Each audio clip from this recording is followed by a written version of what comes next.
Welcome back to another video, guys. In today's video, I'm going to be showing you how to install a intercooler into a K-swapped MR2. I'm doing a longer video on the car, but rather than having a 20-minute video where you guys only need to watch 5 minutes of it to understand how to mount your intercooler, like you got everything else good, but you want to know how to mount the intercooler, I'm going to make a short video here try to make a short video here to show you guys how to install a intercooler into your MR2 for a K-swap or any other swap for that matter if you're mounting it in the trunk here. But let's get started. So first thing you're going to want is you're going to want a dual backdoor intercooler like this. This is a Speed Factory one with 3-inch outlets. And the easiest way that we've found is without having to weld in bars, because the owner of the car does not want to weld the bars in. He wants to have them bolted in. There's this that I got off of Amazon. It comes as a whole kit. I'll link it in the description. These are riv nuts. So basically, nut inserts, riv nuts, whatever you want to call them. Basically, what you do is you drill a hole. So, in the end here, I'll drill a hole in the end. Probably two of them. I'll put one on this end and one on this end. You drill a hole slightly bigger than this, but you don't want to go bigger than this lip right here. And then you insert this into the hole. And then what you have is you have your tool here, and it has different size dies for different size riv nuts, but you just open it up and try and get it to focus. Once you open it up, you thread this onto the end here, thread it all the way down as tight as you can get it, hand tight, and then as you can see, it's all the way open. And if I try and push it down, you can see doesn't want to go down real easy. You need both hands for it.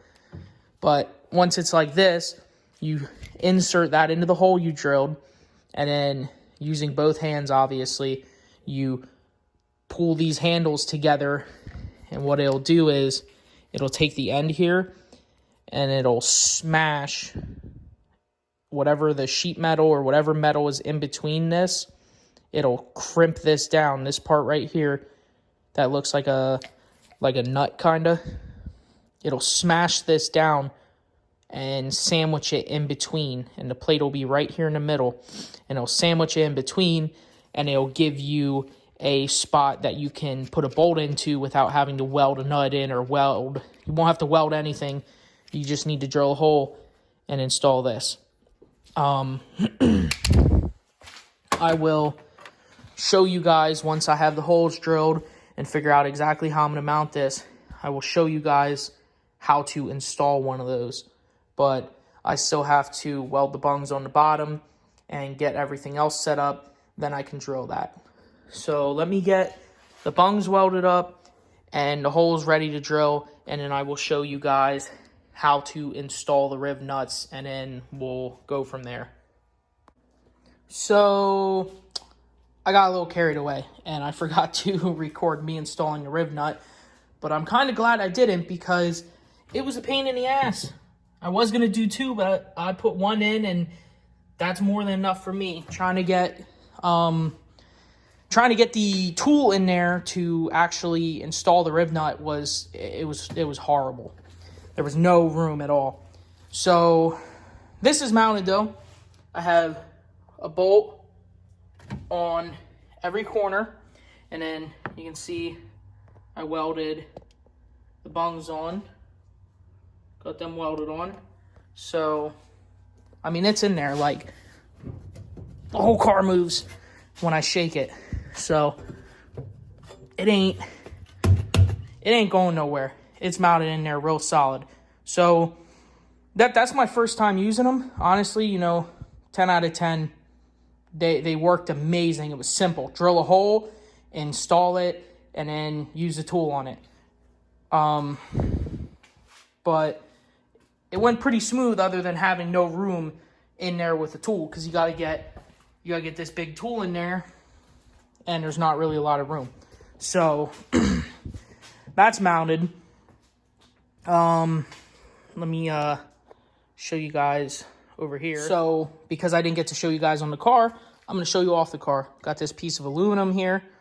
Got the M10.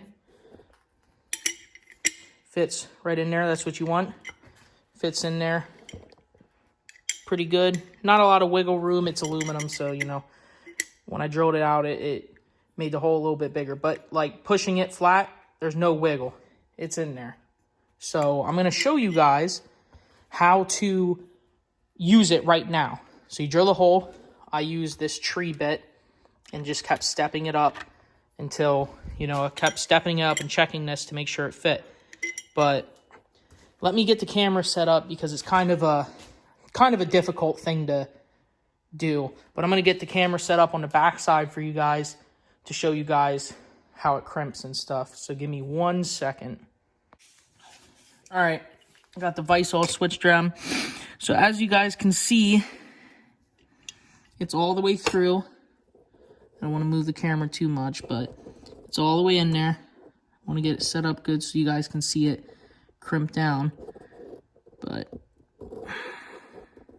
there we go.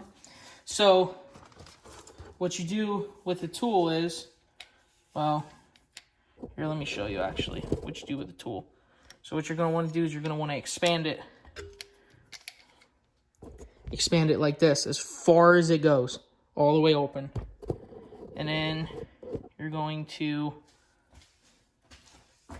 put it into the rib nut and thread it in all the way.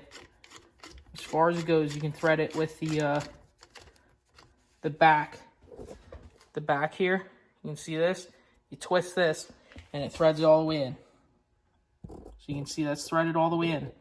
Now, when you push in, and you start to pull down on it,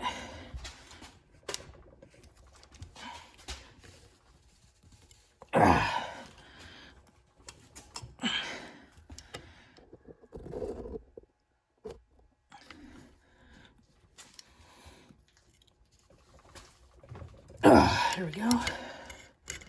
Tighten it back up a little and pull it some more, make sure it's in all the way. And then once you're done, you spin the tool out.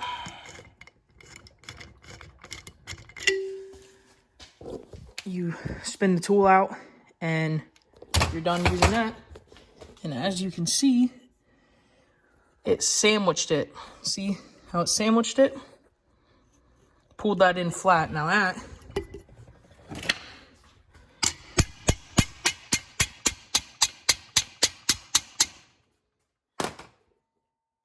didn't go nowhere. That's in there. And then you can take your bolt, whatever size you have. This is the M10 by 1.5, and it'll thread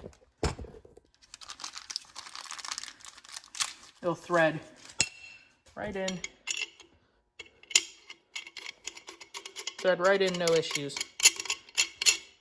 You can do this on anything too. You can do it on, well, like this. If you're trying to build something out of aluminum and you can't weld and you can bolt things together, use this.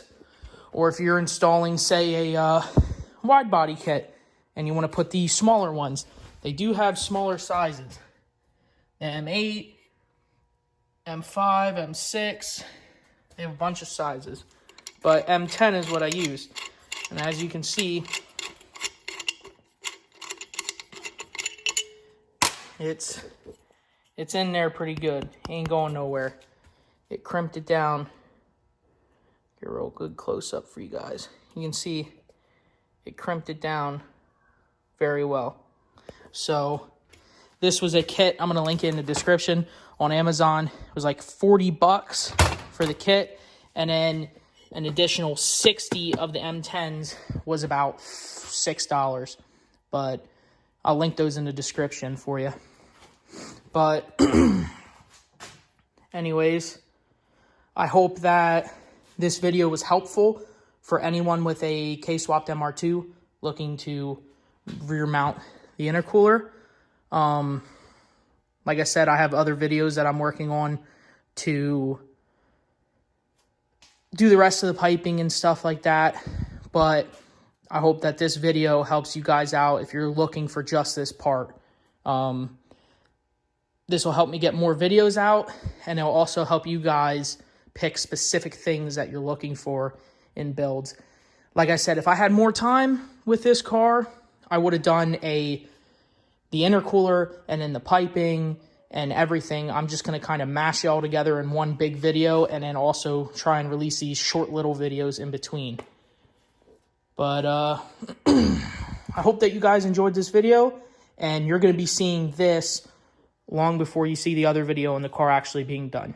So thank you for watching. Make sure you like, comment, subscribe, share the video with your friends, and have a good day.